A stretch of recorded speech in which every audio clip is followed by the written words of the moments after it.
നല്ല അക്കൗണ്ട്സ് ആണെങ്കിൽ നല്ല ഇൻഫർമേഷൻ വരും, നല്ല ഗവർണൻസ് ആണെങ്കിൽ നമ്മളെപ്പോഴും പ്രൊട്ടക്റ്റ് ചെയ്യും.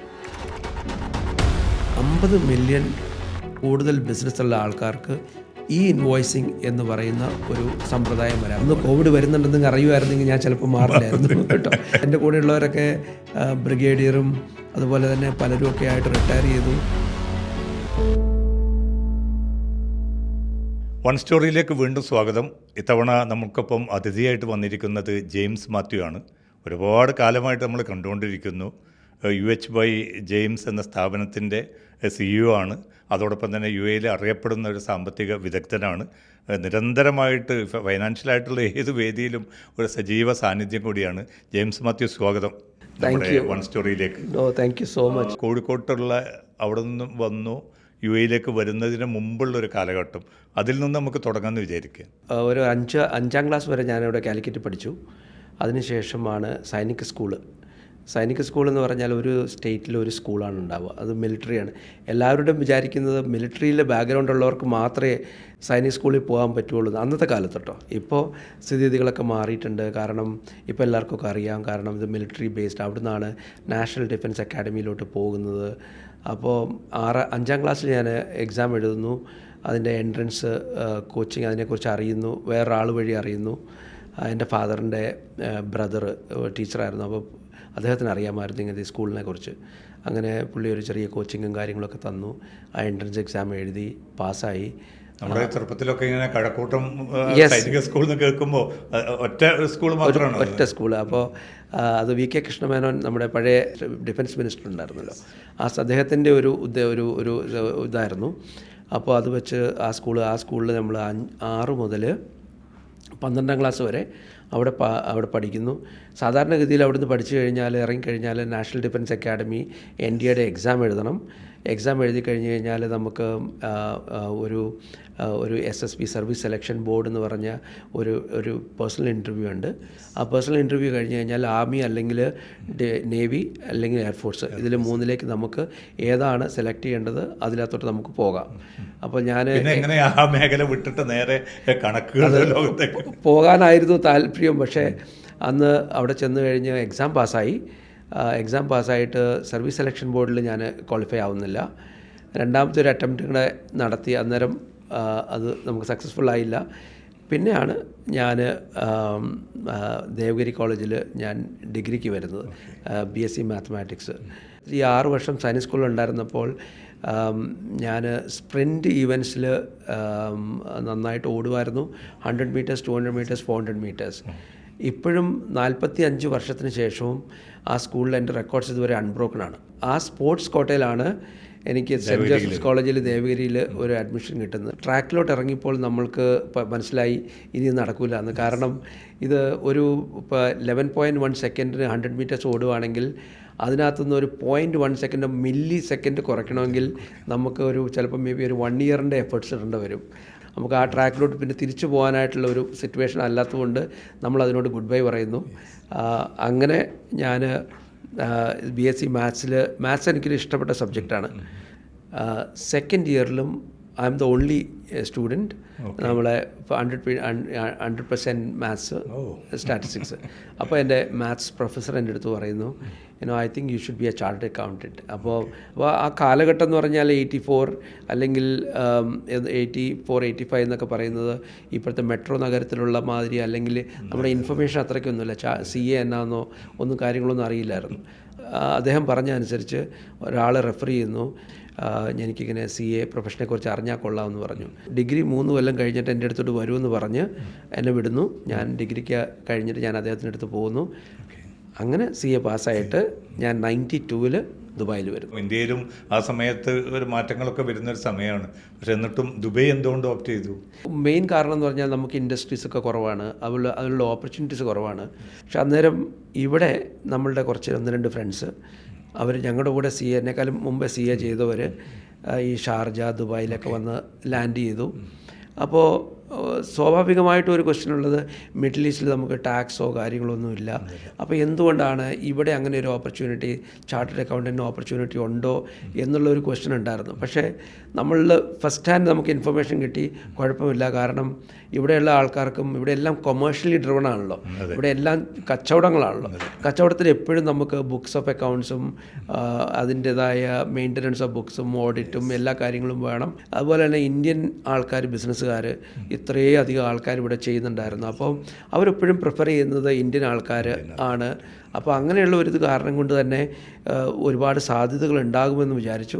അങ്ങനെ വന്നു, മോശമായില്ല, അത്ര മാത്രം പറയാം. 92 ദുബൈയിൽ കാലുകുത്തി. അന്നേരം ഒരു സങ്കടം ഉണ്ടാവില്ല, ഒരു സിവിൽ സർവീസിന് ഒരു നഷ്ടം. കാരണം അത് സൈനിക സ്കൂളിലൊക്കെ പഠിച്ച് എല്ലാവരും കൂടെയുള്ള പലരും സിവിൽ സർവീസിലേക്ക് പോയി. എന്നിട്ട് നമ്മൾ ഈ കണക്കുകളുടെ ലോകത്തേക്ക് വന്നപ്പോൾ ഇപ്പോൾ ഇവിടെ വളർന്നു വരുന്ന ഓരോ ബിസിനസ്സുകാരെയും, വളർന്നു വലുതായി പോയവരെയും ഒക്കെ അവരുടെയൊക്കെ ആദ്യകാലങ്ങളിലുള്ള പാഠങ്ങൾ മുതലുള്ള സംഗതികൾ മുഴുവൻ നമ്മളുടെ മനസ്സിൽ എപ്പോഴും നമ്മളിങ്ങനെ ഒപ്പി വെച്ചിട്ടുണ്ടെന്ന് വേണേൽ പറയാം.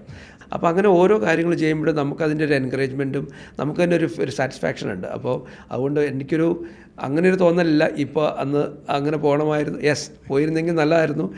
പക്ഷേ എൻ്റെ കൂടെയുള്ളവരൊക്കെ ബ്രിഗേഡിയറും അതുപോലെ തന്നെ പലരും ഒക്കെ ആയിട്ട് റിട്ടയർ ചെയ്തു. അവരൊക്കെ റിട്ടയർമെൻറ്റ് ലൈഫിൽ ജീവിക്കുന്നു, കാര്യങ്ങളൊക്കെ ചെയ്യുന്നു, ഒക്കെ നല്ല രീതിയിൽ ജീവിക്കുന്നു, കാര്യങ്ങൾ കുഴപ്പമൊന്നുമില്ല. പക്ഷേ നമ്മൾ നോക്കുമ്പോൾ നമ്മുടേതായ രീതിയിൽ നമ്മളും ഒരു സക്സസ്ഫുൾ ലെവലിലോട്ട് വന്നിട്ടുണ്ടെന്ന് വേണം പറയാം. ജെയിംസ് മാത്യു വളരെ സൗമ്യനായിട്ട് ഈ കണക്കുകളുടെ ലോകത്താണെങ്കിലും സാമൂഹികമായിട്ടുള്ള വിഷയങ്ങളിൽ ഇന്ത്യ UAE ബന്ധത്തിലൊക്കെ നമ്മുടേതായിട്ടുള്ള പരിമിതിയിലും കൂട്ടായ്മയിലൊക്കെ ഇത്ര സജീവമായിട്ട് മുന്നോട്ട് പോകുമ്പോൾ എന്താണ് ഇതിൻ്റെ രഹസ്യം എന്നുള്ളൊരു ചോദ്യം വരും സ്വാഭാവികം. ദുബായ് എന്ന് പറയുന്നത്, അല്ലെങ്കിൽ UAE എന്ന് പറഞ്ഞാൽ ചെറിയൊരു നഗരമാണ്. അപ്പോൾ ഞാൻ അവിടെ ഉള്ളപ്പോൾ തന്നെ, സ്കൂളിലുള്ളപ്പോൾ തന്നെ ലീഡർഷിപ്പ് റോളിൽ ഒക്കെ ചെയ്തിരുന്നു. പിന്നെ മുന്നോട്ട് വന്നപ്പോൾ ഇവിടെ പല സ്ഥലത്തും ഇന്ത്യൻ സോഷ്യൽ ക്ലബിലായാലും, ഇന്ത്യൻ അസോസിയേഷൻ ആയാലും, ഇന്ത്യൻ ബിസിനസ് പ്രൊഫഷണൽ കൗൺസിലായാലും അവിടെയൊക്കെ ഞാൻ ബോർഡിൽ ഇലക്ട് ആകുകയും, അതുപോലെ തന്നെ ഇൻസ്റ്റിറ്റ്യൂട്ട് ഓഫ് ചാർട്ടേഡ് അക്കൗണ്ടൻറ്റ്സ് ദുബായ് ചാപ്റ്ററിൽ 3300 ചാർട്ടേഡ് അക്കൗണ്ടൻറ്റ്സ് ഉണ്ട്. 31ാമത്തെ വർഷമാണ് ആദ്യമായിട്ടൊരു മലയാളി ഒരു CA ചെയർമാനായിട്ട് വരുന്നത്. അതായത് ഞാനായിരുന്നു ആദ്യമായിട്ട് വരുന്നത്. അപ്പോൾ ഞാൻ വന്നതിന് ശേഷം വേറെ 2 മലയാളികൾ അടുപ്പിച്ചടുപ്പിച്ച് വന്നു. അപ്പോൾ ഈ ഓരോ തലത്തിലിരുന്നപ്പോഴും നമ്മൾക്ക് ഒരു സർവീസ് എന്നുള്ള ഇതാണ് നമ്മുടെ മനസ്സിലുള്ളത്. എപ്പോഴും നമ്മളൊരു സൊസൈറ്റിക്ക് നമുക്ക് ഒരു വേറെ ഒബ്ജക്റ്റീവ് ഒന്നും ഇല്ലാണ്ട് നമ്മൾ നമ്മുടെ രീതിയിൽ വോളണ്ടറി ചെയ്യുക എന്നുള്ള ഒരു ഉദ്ദേശം, അത് ഇപ്പോഴും ഞാൻ ചെയ്തുകൊണ്ടിരിക്കുന്നു. ഇപ്പോൾ IBPC ഉൾപ്പെടെയുള്ള അതേപോലുള്ള വലിയൊരു കൂട്ടായ്മയിലൊക്കെയും അതിൻ്റെ സാന്നിധ്യത്തിലും ജെയിംസ് മാത്യു വന്നതെങ്കിൽ ഇപ്പോൾ ഞാൻ ഓർക്കുന്നുണ്ട്. ഈ ബിസിനസ് രംഗത്ത് ഒരുപാട് പ്രമുഖരുള്ളൊരു സ്ഥലം കൂടിയാണ്. അപ്പോൾ യൂസുഫ് അലി ആയാലും ഡോക്ടർ ആസാദ് മൂപ്പനായാലും ഒരുപാട് മനുഷ്യർ പല തലങ്ങളിലുള്ള ഇവരൊക്കെ ആയിട്ട് ഏറ്റവും അടുത്ത സമ്പർക്കം പുലർത്തുന്ന ഒരു വ്യക്തി കൂടിയാണ് ജെയിംസ്. എങ്ങനെ കാണുന്നു ഇവരൊക്കെ? ഇപ്പോൾ ഇവിടെ നടക്കുന്ന ബിസിനസ്സുകളെല്ലാം ട്രസ്റ്റാണ് മെയിനായിട്ടുള്ളൊരു കാര്യം. ഇപ്പോൾ ഞാനൊരാളുടെ ഒരു ബിസിനസ്സോ കാര്യങ്ങളോ സംസാരിക്കണമെങ്കിൽ ട്രസ്റ്റ് ഇല്ലെങ്കിൽ ആരും സംസാരിക്കില്ലല്ലോ. അപ്പം ഒരു പ്രൊഫഷണൽ എപ്പോഴും വേണ്ടത് ആ ട്രസ്റ്റാണ്. നമ്മൾ പുറമേ കാണാത്ത പല കാര്യങ്ങളും അവരുടെ അക്കൗണ്ടിങ് ബുക്കുകളിനകത്തുണ്ട്. കാരണം അവരെങ്ങനെയാണ്, എന്താ ചെയ്യുന്നതെന്നും എങ്ങനെ പോകുന്നു എന്നുള്ള കാര്യങ്ങളെക്കുറിച്ചൊക്കെ. അപ്പോൾ നമുക്ക് ഒരു പരിധിവരെ നമ്മൾക്ക് അതിൻ്റെ ആ കോൺഫിഡൻഷ്യാലിറ്റിയും അതിൻ്റെ ഇൻറ്റഗ്രിറ്റിയും ഒക്കെ, ഡേറ്റയുടെ കാര്യങ്ങളൊക്കെ മെയിൻറ്റെയിൻ ചെയ്യണം.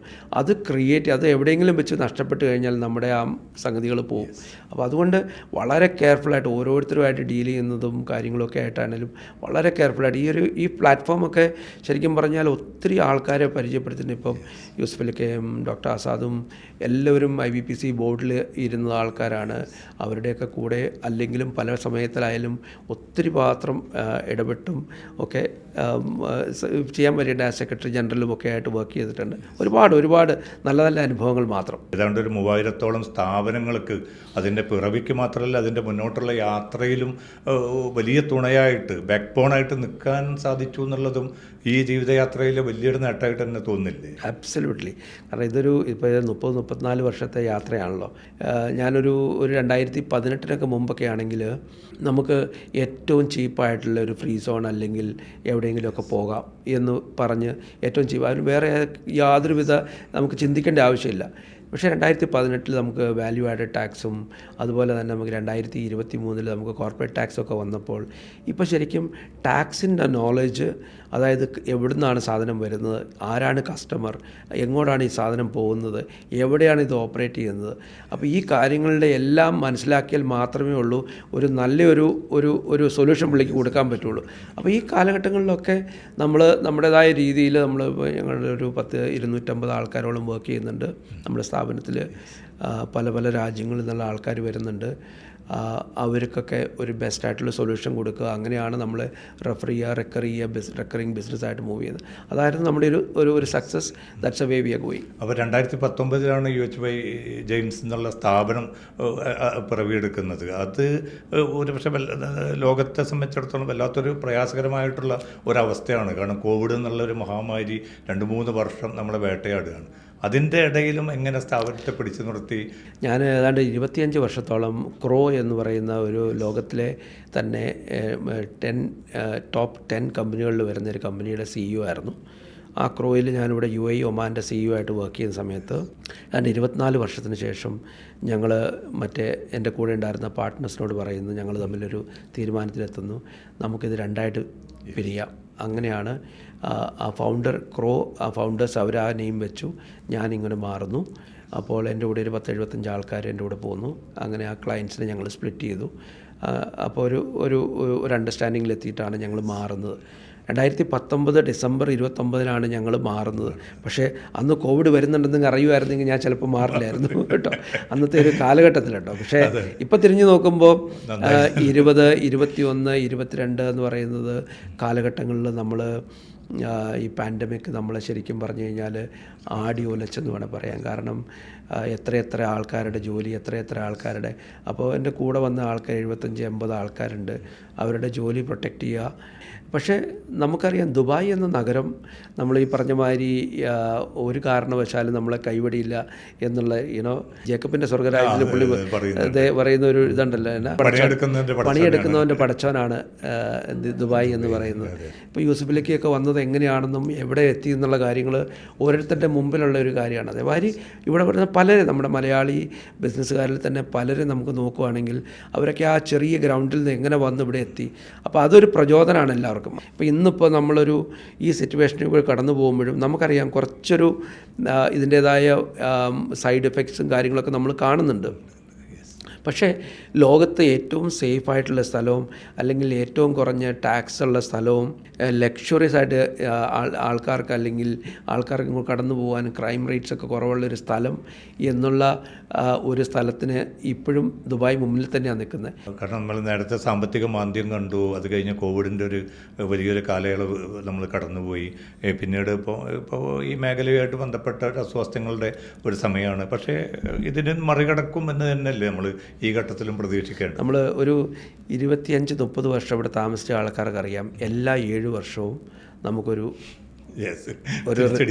റിസഷൻ ഉണ്ട് അല്ലേ. ഈ 2025 എക്സെപ്ഷണലി ഗുഡ് ഇയർ ആയിരുന്നു ഒരുപാടുപ്പെട്ട എല്ലാ ബിസിനസ്സുകൾക്കും. ചെറിയ കുറച്ച് ടാർഗറ്റ് ഒഴിച്ചിട്ട് കുറേ ആൾക്കാർ ഒഴിച്ചിട്ട്. അപ്പോൾ അതുകൊണ്ട് തന്നെ 2026 എനിക്കൊരു വലിയൊരു വിഷമം തോന്നുന്നില്ല. എവറിത്തിങ് വിൽ കം ബാക്ക്, മറികടക്കും. 45% ട്രേഡ് ലൈസൻസ് ട്രേഡിങ്ങിലാണ് ഉദ്ദേശിക്കുന്നത്. ഏതാണ്ട് 27% ഏതാണ്ട് സർവീസ് ലൈസൻസും. അപ്പോൾ ഈ 45% ആൾക്കാർ ഈ സാധനം ട്രേഡ് ചെയ്യാനും ബൈ ചെയ്യാനും സെല് ചെയ്യാനും ഉണ്ടെങ്കിൽ അതിനകത്ത് സാധനം വരികയും വേണം. നമുക്ക് ഇവിടുന്ന് അതിൻ്റെ സപ്ലൈ ചെയിൻ എല്ലാം ക്ലിയർ ആയിരിക്കണം, ലോജിസ്റ്റിക്സ് ക്ലിയർ ആയിരിക്കണം. അത് അൺഫോർച്ചുനേറ്റ്ലി നമുക്ക് വി ഗോട്ട് ഹിറ്റ്. അപ്പോൾ നമ്മൾ വിജയിച്ച ദുബൈയെക്കുറിച്ചും വിജയിച്ച ബിസിനസ്സുകാരെ കുറിച്ച് പറയുമ്പോൾ തകർന്നടിഞ്ഞവരും നമ്മൾ അപ്പുറത്തുണ്ട്. അപ്പോൾ എന്തുകൊണ്ടായിരിക്കും ഈ തകർച്ച സംഭവിച്ചത്? ആ മനുഷ്യർ പക്ഷേ അവർ തന്നെയും ചിലപ്പോൾ മറ്റൊരു ഫീൽഡിലൂടെ വിജയിച്ചതായിട്ടും നമ്മൾ തന്നെ കണ്ടുകൊണ്ടിരിക്കുന്നുണ്ട്. അപ്പോൾ ഇപ്പോഴത്തെ ഒരു കാലത്ത് നമ്മൾ വിജയപരാജയങ്ങളിൽ ഏറ്റവും കൂടുതൽ ജാഗ്രത പുലർത്തേണ്ടത്, ശ്രദ്ധിക്കേണ്ട മേഖല ഏതാണ്? ഒരു പരിധി വരെയൊക്കെ നമ്മുടെ ഫോക്കസ് മാറുമ്പോൾ ഉണ്ടാകുന്ന സംഭവമാണ്. ഈ ബിസിനസ്സിൽ 2-3 തത്വങ്ങളുണ്ട്. ഒന്ന്, നമ്മൾ അറിയാവുന്ന തൊഴിലേ നമ്മൾ ചെയ്യാൻ പാടുള്ളൂ. 2, അതിൽ നിന്ന് ഫോക്കസ് മാറാൻ പാടില്ല. ഈ ബാങ്കിൽ കിടക്കുന്ന ക്യാഷ് എല്ലാം പ്രോഫിറ്റാണെന്ന് വിചാരിക്കുന്നതാണ് നമ്മുടെ ഒരു തെറ്റ്, ഏറ്റവും ആദ്യത്തെ തെറ്റ്. കാരണം ഈ ബിസിനസ് ചെയ്യുന്ന ആൾക്കാർക്കും കുറച്ചൊരു ഫൈനാൻസ് റിലേറ്റഡ് കാര്യങ്ങൾ മനസ്സിലാക്കണം. ഇപ്പോൾ ചിലപ്പോൾ ഒരാളൊരു അഡ്വാൻസ് തന്നു, ആ പൈസ ഒരു സാധനം നമ്മൾ കൊടുക്കണം. ആ അഡ്വാൻസ് വന്ന് ബാങ്കിൽ പൈസ ഉണ്ടെന്ന് വിചാരിച്ച് നമ്മുടെ പ്രോഫിറ്റ് അല്ലല്ലോ. നമ്മൾ ആ സാധനം വാങ്ങിച്ചിട്ട് അയാൾക്ക് സപ്ലൈ ചെയ്താലല്ലേ നമ്മുടെ ട്രാൻസാക്ഷൻ കംപ്ലീറ്റ് ആവുള്ളൂ. അപ്പോൾ ഫൈനാൻസിലൊരു ആൾക്കാർക്ക് കുറച്ചൊരു അറിയേണ്ടത് വളരെ അത്യാവശ്യമാണ്. അപ്പോൾ നമുക്ക് ഈ ബാങ്കിൽ പൈസ ഉണ്ടെന്ന് വിചാരിച്ച് നമ്മൾ റിയൽ എസ്റ്റേറ്റിലോ അല്ലെങ്കിൽ വേറെ ഏത് പല കാര്യങ്ങളിലോ ഇൻവെസ്റ്റ് ചെയ്യുന്നു. അപ്പോഴെന്താ സംഭവിക്കുന്നത്? നമ്മുടെ ഈ ഫോക്കസ് മാറുകയാണ്. അതുപോലെ തന്നെ നമ്മുടെ എക്സിസ്റ്റിംഗ് ബിസിനസ്സിനെ തളർത്തുകയാണ്. കാരണം അതിൻ്റെ സർവൈവൽ എന്ന് പറഞ്ഞാൽ ക്യാഷ് വരണം, ക്യാഷ് പോകണം, ട്രാൻസാക്ഷൻ നടക്കണം. അത് നടക്കാത്തടത്തോളം കാലം നമുക്ക് മുമ്പോട്ട് പോകാൻ പറ്റില്ലല്ലോ. അപ്പോൾ എൻ്റെ ഒരു വൺ ഓഫ് ദ ഫെയിലിയർ എന്ന് പറയുന്ന സംഗതികൾ ഇതാണ്. രണ്ടാമത്തത് ഞാൻ ശ്രദ്ധിക്കുന്നത് നമ്മുടെ മലയാളികളുടെ ഇടയിൽ കാണുന്ന ഒരു സംഭവം എന്ന് പറഞ്ഞത്, ഒരു ബിസിനസ് തുടങ്ങാനെന്ന് പറഞ്ഞു കഴിഞ്ഞാൽ 3-4 പേര് കൂടി ഓരോ ചായ കുടിച്ചു വർത്താനം നമുക്ക് തുടങ്ങിക്കളയാം എന്ന് പറഞ്ഞു. ആ തുടങ്ങുന്ന സമയത്ത് ശരിക്കും പറഞ്ഞാൽ അത് എങ്ങനെയായിരിക്കണം? ഈ സാധാരണ ഒരു ബിസിനസ് തുടങ്ങുമ്പോൾ ഒരു എഗ്രിമെൻ്റ് എന്ന് പറയണത് അണ്ടിൽ അത് എക്സിറ്റ് വരെയുള്ള എഗ്രിമെൻ്റ് ഉണ്ടായിരിക്കണം. സ്വാഭാവികമായിട്ടും നമ്മളിങ്ങനെ 4 ഫ്രണ്ട്സ് കൂടി തുടങ്ങുന്ന സമയത്ത് അവർ പറയുന്നു, ഓക്കെ നമ്മൾ ഇത്ര പേര് പൈസ ഇടുന്നു, കാര്യങ്ങൾ ചെയ്യുന്നു, എല്ലാം ഓക്കെയാണ്. ആ സമയങ്ങളിലെല്ലാം ഓക്കെയാണ്. ഒരു 3 കൊല്ലം കഴിഞ്ഞ്, 2 കൊല്ലം കഴിഞ്ഞു, 3 കൊല്ലം കഴിഞ്ഞു, പിന്നെ അവർ തമ്മിലുള്ള വാക്ക് വ്യത്യാസങ്ങളായി, ഇഷ്യൂസായി. അപ്പോഴാണ് അറിയുന്നത് ഇതിന് നമ്മളിത് എങ്ങനെ വാല്യുവേഷൻ ചെയ്യണം, എങ്ങനെ എക്സിറ്റ് ചെയ്യണം, ഈ പറഞ്ഞ കാര്യങ്ങളോ ഒന്നുമില്ല. അപ്പോൾ വ്യക്തമായ നമ്മുടെ ഒരു നിയമോപദേശങ്ങളും കാര്യങ്ങളും ഒക്കെ നമ്മൾ പലപ്പോഴും മിസ്സാവാറുണ്ട്. ഞാൻ ഒത്തിരി ബിസിനസ്സുകൾ കണ്ടിട്ടുണ്ട്. അവരുടെ എഗ്രിമെൻറ്റ്സും കാര്യങ്ങളൊക്കെ കൊണ്ടുവരുമ്പോൾ നമ്മൾ അറിയുന്നത് അതിനെക്കുറിച്ചൊന്നും തീരുമാനിച്ചിട്ടേ ഇല്ല. അപ്പോൾ നമ്മൾ എഴുതി ഒപ്പിടാത്ത അല്ലെങ്കിൽ തീരുമാനിക്കാത്ത ഒരു കാരണത്തിൻ്റെ പുറത്ത് നമ്മൾ ഒരിക്കലും ഒരു ഒത്തൊരുമയിൽ വരില്ലല്ലോ. അപ്പോൾ ഇപ്പം വ്യാപകമായിട്ടുള്ളൊരു പ്രചരണവും പിന്നെ ക്യാമ്പയിനും ഒക്കെ നടക്കുന്ന വളരെ ചുരുങ്ങിയ പൈസക്ക് നമുക്ക് ലൈസൻസ് ഉണ്ടെങ്കിൽ ബിസിനസ് തുടങ്ങാമെന്നൊക്കെ പറഞ്ഞിട്ട് വളരെ ചീപ്പായിട്ട് തോന്നും. പക്ഷേ അവിടെയും സംഭവിക്കുന്നത് തന്നെ ആയിരിക്കില്ല. കാരണം ഇത് തുടങ്ങാൻ ചിലപ്പം സാധിക്കും, നിങ്ങൾക്കൊരു 24 hours കൊണ്ട് ഒരു ലൈസൻസ് നിങ്ങളുടെ കയ്യിൽ കിട്ടും. പക്ഷേ അതുകൊണ്ട് മാത്രമായോ? അല്ല, ദുബായ് എന്ന് പറയുന്നത് ഒരു നഗരം, ആൾക്കാർക്ക് വിട്ടുപോകാൻ ആഗ്രഹമില്ല. സ്വാഭാവികമായിട്ടും ഒരു കണ്ടിന്യൂറ്റി എന്ന നിലയ്ക്കാണ് ഇതുപോലെ ഫ്രീ സോൺ കമ്പനികളിൽ ഒരു ചെറിയ ലൈസൻസും കൊടുത്ത് വിസയും കാര്യങ്ങളും എടുത്തിട്ട് ആൾക്കാർ നിൽക്കുന്നത്. എന്നിട്ട് നമുക്കറിയാവുന്ന പലരും ഇങ്ങനെയൊക്കെയാണ് ചെയ്യുന്നത്, വിസ ഇതുപോലെയൊക്കെ എടുക്കുന്നു, എന്നിട്ട് ജോലിയും കാര്യങ്ങളൊക്കെ നോക്കുന്നു, വേറെ എന്തെങ്കിലും ഉണ്ടാവുമെന്നോ നോക്കുന്നു. കാരണം അവർ കുറച്ച് ആൾക്കാരെങ്കിലും ബിസിനസ്സിനെ ഉദ്ദേശിച്ചല്ല കാര്യങ്ങൾ ചെയ്യുന്നത്, അവരുടെ നിലനിൽപ്പിന് വേണ്ട. ഇനി ബിസിനസ്സിനെ കുറിച്ചുള്ള ആളാണെങ്കിൽ വ്യക്തമായ ധാരണ വേണം, ക്യാപിറ്റൽ വേണം. ഇപ്പോൾ നമുക്ക് ഒരു ബിസിനസ് തുടങ്ങുന്നതിന് മുമ്പ് തന്നെ, അതായത് നമുക്കൊരു വരുമാനം വന്നില്ലെങ്കിൽ നമുക്കൊരു 4 മാസം 5 മാസം സർവൈവ് ചെയ്യാൻ പറ്റുമോ, എത്ര പേരെ നമ്മളിത് ചെയ്യണം, ഇതാണ് നമ്മൾ ഞാൻ ആദ്യം പറഞ്ഞ ഗട്ട് ഫീൽ ഉണ്ടല്ലോ, അതിനകത്ത് നമ്മുടെ ആ കാൽക്കുലേഷനകത്ത് നമ്മൾ വരണം. ഇത് വരാൻ പറ്റുമോ, എന്തായിരിക്കും ബാക്കിയത്, അല്ലാണ്ട് നമ്മുടെ സേവിങ്സ് മുഴുവൻ കൊണ്ട് അതിനകത്ത് ഇട്ടു അത് കഴിഞ്ഞിട്ട് ഒരു സിറ്റുവേഷനിലോട്ട് പോകുന്നതിനേക്കാളും എത്രയോ നല്ലതാണ്. അപ്പോൾ 92 ഇപ്പോൾ ജെയിംസ് മാത്യു ഇവിടെ വരുന്നൊരു ഘട്ടത്തിൽ അന്നൊക്കെയുള്ള ഏറ്റവും വലിയത് എന്ന് പറഞ്ഞാൽ ഒരു നികുതി രഹിതമായിട്ടുള്ള ഒരു സാമ്പത്തിക ഘടന. അതിന് ഇപ്പം ഇങ്ങോട്ട് തിരിഞ്ഞു നോക്കുമ്പോൾ ഒരുപാട് മാറിയിരിക്കുന്നു. അപ്പോൾ അത്തരം ഒരു ഇതിൽ ഈ ചാർട്ടേഡ് മേഖലക്ക് പിന്നെ അതോടൊപ്പം തന്നെ അക്കൗണ്ടിങ് മേഖലക്ക് ഇതിൻ്റെയൊക്കെ പ്രാധാന്യവും പ്രസക്തിയും വലിയ തോതിൽ തന്നെ വർദ്ധിച്ചതായിട്ട് നമ്മൾ കാണുന്നുണ്ട്. 15 വർഷമൊക്കെ മുമ്പ് 10 വർഷമൊക്കെ മുമ്പ് അക്കൗണ്ടൻറ്റ് BCom കഴിഞ്ഞ് അല്ലെങ്കിൽ MCom കഴിഞ്ഞ് ഒരു അക്കൗണ്ടൻ്റായിട്ട് വരുന്നു. അപ്പോൾ എന്നിട്ട് കൊല്ലങ്ങളായിട്ട് അവിടെ ഇരിക്കുന്നു, 10, 25, 30 വർഷമൊക്കെ കമ്പനികളിലിരിക്കുന്നു. ഈ 2018 വാറ്റൊക്കെ വന്നപ്പോൾ ശരിക്കും അന്നേരമാണ് ഇവിടുത്തെ ആൾക്കാർക്ക് മനസ്സിലാവുന്നത് ടാക്സിനെ കുറിച്ച് ഇച്ചിരി അവബോധമുള്ള ആൾക്കാർ വേണം, അറിയാവുന്ന ആൾക്കാർ വേണം. 2023 ആയപ്പോഴത്തേക്കും ടാക്സ് വന്നതോടെ, കോർപ്പറേറ്റ് ടാക്സ് വന്നതോടുകൂടി കുറച്ചുകൂടെ സീരിയസ് ആയിട്ടുള്ള ആൾക്കാരും ചാർട്ടേഡ് അക്കൗണ്ടൻസും ഒക്കെ വേണമെന്ന് മനസ്സിലായി. അവരും എല്ലാം വന്നു. അപ്പോൾ സാധ്യതകൾ ഒരു കാലത്തും ഒരു ടാക്സ് മാനേജർ എന്നുള്ളൊരു പൊസിഷനൊന്നും ഒരു കമ്പനിയിലും ഉണ്ടായിരുന്നില്ല. ഇപ്പോൾ ഏതൊരു കമ്പനിയിലും അവരുടെ കംപ്ലയൻസും ടാക്സും നോക്കുന്ന കാര്യങ്ങളൊക്കെ നോക്കുന്ന ചാർട്ടേഡ് അക്കൗണ്ടൻസും. അപ്പോൾ ഒരു തലമുറയിൽ നിന്ന് അങ്ങ് മാറിയിട്ട് ഒരു പുതിയ സെറ്റ് ഓഫ് ആൾക്കാർ ഇങ്ങോട്ട് വന്നു തുടങ്ങി. ഇങ്ങോട്ട് വരുന്ന ആളുകൾക്ക് നമുക്ക് എന്താണ് അവരോട് നിർദ്ദേശിക്കാനുള്ളത്? കാരണം കുറച്ചും കൂടി, കാരണം മുമ്പുള്ളൊരവസ്ഥ അല്ല. ഇപ്പോൾ ഇവിടെ ഇങ്ങോട്ട് ജോലി നോക്കി വരുന്ന ആൾക്കാർക്ക് ഇവിടുത്തെ UAE corporate law, UAE tax, corporate tax, UAEയുടെ വാറ്റ്, നമ്മുടെ ഇന്ത്യയുടെ GSTയോ ഇന്ത്യയുടെ ടാക്സ് അറിഞ്ഞതുകൊണ്ട് നമുക്കിവിടെ ഇതായിക്കൊള്ളുന്നില്ല. അപ്പോൾ ഏതൊരുത്തരും ജോലി നോക്കുകയാണെങ്കിൽ ഇവിടുത്തെ ഒരു സർട്ടിഫിക്കറ്റോ ഇവിടുത്തെ ടാക്സ് അറിയാമെന്നുള്ള കാര്യം. കാരണം ഒരാൾ എംപ്ലോയ് ചെയ്യുന്നതിന് മുമ്പ് ഇവിടുത്തെ ടാക്സോ കാര്യങ്ങളോ അറിയാമോ എന്ന് ചോദിക്കും. നമ്മളത് ചോദിക്കാൻ നമുക്ക് ആൻസർ ചെയ്യാൻ പറ്റിയില്ലെങ്കിൽ നമുക്ക് സാധ്യതയില്ല ജോലിക്ക്. അപ്പോൾ അതൊരു ഭാഗമാണ്. അപ്പോൾ അതിന് എന്തെങ്കിലും സംവിധാനങ്ങൾ നിലവിലുള്ള IBPCയോ മറ്റോ ഏതെങ്കിലും ഘടകങ്ങൾക്ക് ചുവടെ നടക്കുന്നുണ്ടോ? ഇവിടെ Indian institute of chartered accountants നമ്മുടെ ദുബായ് ചാപ്റ്ററിൽ ഒരുപാട് കോഴ്സുകളും കാര്യങ്ങളും നടക്കുന്നുണ്ട്. അല്ലാണ്ട് തന്നെ ഒത്തിരി ഇൻസ്റ്റിറ്റ്യൂട്ട്സ് ഉണ്ട്. അത് ഈ PwC അക്കാഡമി അങ്ങനെ പലയിടത്തും നമുക്ക് ആ കോഴ്സ് ചെയ്തിട്ട് അതിൻ്റെ സർട്ടിഫിക്കേഷൻ വാങ്ങിക്കാൻ പറ്റുന്നുണ്ട്. ജോലി അന്വേഷിച്ച് വരുന്ന ആൾക്കാർ അവരുടെ ഇവിടുന്ന് ക്വാളിഫൈ ചെയ്ത സർട്ടിഫിക്കറ്റിന് ഓൺലൈനായിട്ടൊക്കെ ചെയ്തിട്ട് അവർ ചെയ്ത സർട്ടിഫിക്കറ്റും കൂടെ അറ്റാച്ച് ചെയ്തിട്ട് ജോലിയുടെ CV കൂടെ അയക്കുന്നത്. കാരണം അത് നാട്ടിലിരുന്ന് അവർക്ക് ചെയ്യാവുന്നുള്ളൂ. അപ്പോൾ ഇവിടുത്തെ ടാക്സ് അറിയുന്നത് വളരെ അത്യാവശ്യമാണ്. AI സാങ്കേതികത ഇതൊക്കെ നമ്മളെല്ലാ മേഖലകളും വരാൻ പോകുന്നുണ്ട്. അതിൻ്റെ ഇമ്പാക്റ്റ് ഇപ്പം തന്നെ നമ്മൾ കണ്ടുകൊണ്ടിരിക്കുന്നുണ്ട്. അത് ഈ ചാർട്ടേഡ് ഓഡിറ്റിംഗ് ഫേമിലൊക്കെ അതെങ്ങനെയാണ് വരുന്നത്? ഇന്നിപ്പോൾ ഒരുപാട് ടൂൾസ് ഉണ്ട്. ഇപ്പോൾ ChatGPTയോ ക്ലോഡ് എന്നല്ല ഞാൻ ഉദ്ദേശിക്കുന്നത്. ഒരുപാട് ടൂൾസ് നമുക്ക് ഇപ്പോൾ ഇന്ന് റെപ്പിറ്റേറ്റീവായിട്ട് ചെയ്യുന്ന കാര്യങ്ങൾ, അല്ലെങ്കിൽ തിങ്ക് ചെയ്ത് ചെയ്യേണ്ട കാര്യങ്ങൾ ഏജൻറ്റിക് AI. ഇന്ന് എനിക്ക് ഞാൻ ഒരു റീറ്റെയിലിനെ കുറിച്ച് ഒരു റിപ്പോർട്ടുണ്ടാക്കി. ഇന്ന് റീറ്റെയിൽ മാർക്കറ്റ് UAE എങ്ങനെയാണെന്ന് റിപ്പോർട്ടുണ്ടാക്കി. എനിക്ക് ആ റിപ്പോർട്ട് എൻ്റെ കണക്ഷനിലുള്ള റീറ്റെയിൽ ക്ലയൻസിന് മാത്രം പോകണം എന്ന് ഞാൻ എൻ്റെ ഏജൻറ്റിനോട് പറയുകയാണെങ്കിൽ ആ ഏജൻറ്റ് അവിടെ പോയിട്ട് എൻ്റെ ലിസ്റ്റിനകത്തുള്ള ഈ റീറ്റെയിൽകാരെ മാത്രം ചെയ്തിട്ട് അവർക്ക് മാത്രം അയച്ചു കൊടുക്കും. കാരണം ബാക്കിയുള്ളവരെ സംബന്ധിച്ചിടത്തോളം അത് ഇറെലവൻ്റാണ്.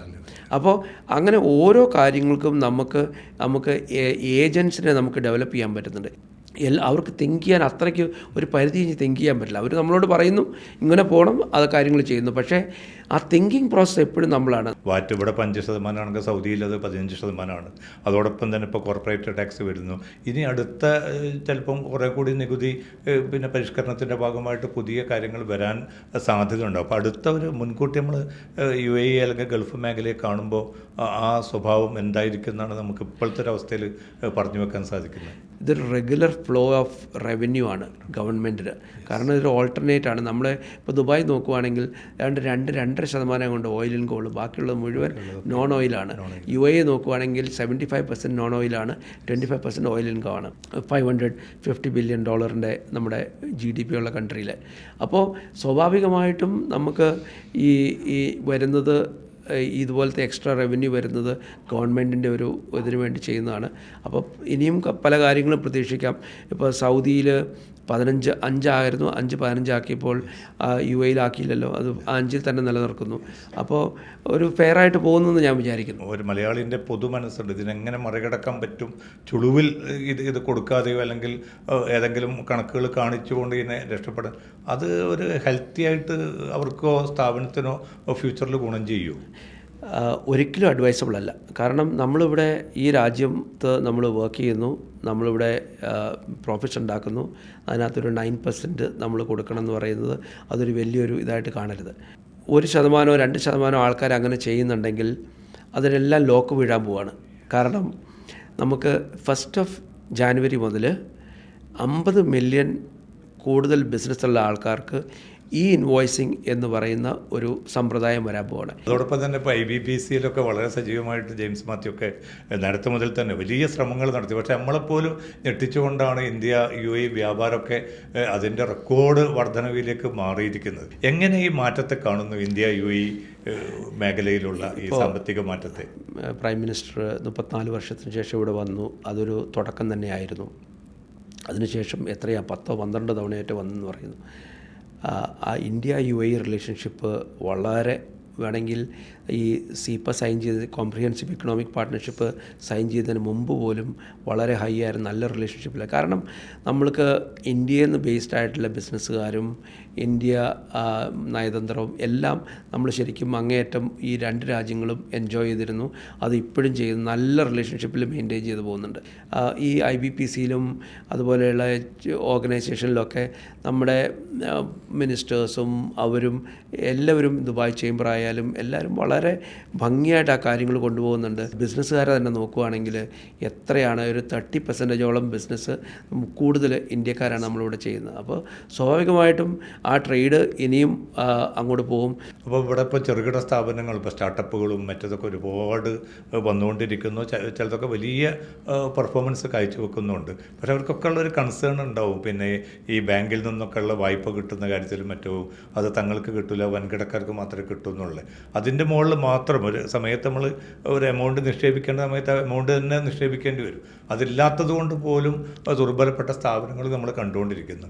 അത്തരം സ്ഥാപനങ്ങൾക്ക് ഈ സാധ്യതകൾ പ്രയോജനപ്പെടുത്തുന്നതിന് എന്തെങ്കിലും പരിമിതി യു എയിലുണ്ടോ? നമുക്ക് ശരിക്കും ഇപ്പോൾ ഒരു 1.1 മില്യൺ കമ്പനീസോളം യു എയിൽ.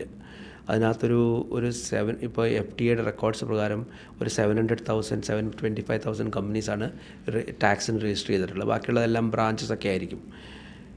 അതാണ്ട് ഒരു 90% 95% ശരിക്കും പറഞ്ഞാൽ small and medium size enterprises ആണ്. ബാക്കിയുള്ളതാണ് ഈ വലിയ ലാർജ് എൻ്റർപ്രൈസസ് ഒക്കെ. അപ്പോൾ അതിനകത്തൊരു ഈവൻ 95% ആൾക്കാർ വർക്ക് ഫോഴ്സ്, 90%ഓളം വർക്ക് ഫോഴ്സ് ശരിക്കും ഈ SME കമ്പനികളിലാണ് വർക്ക് ചെയ്യുന്നത്.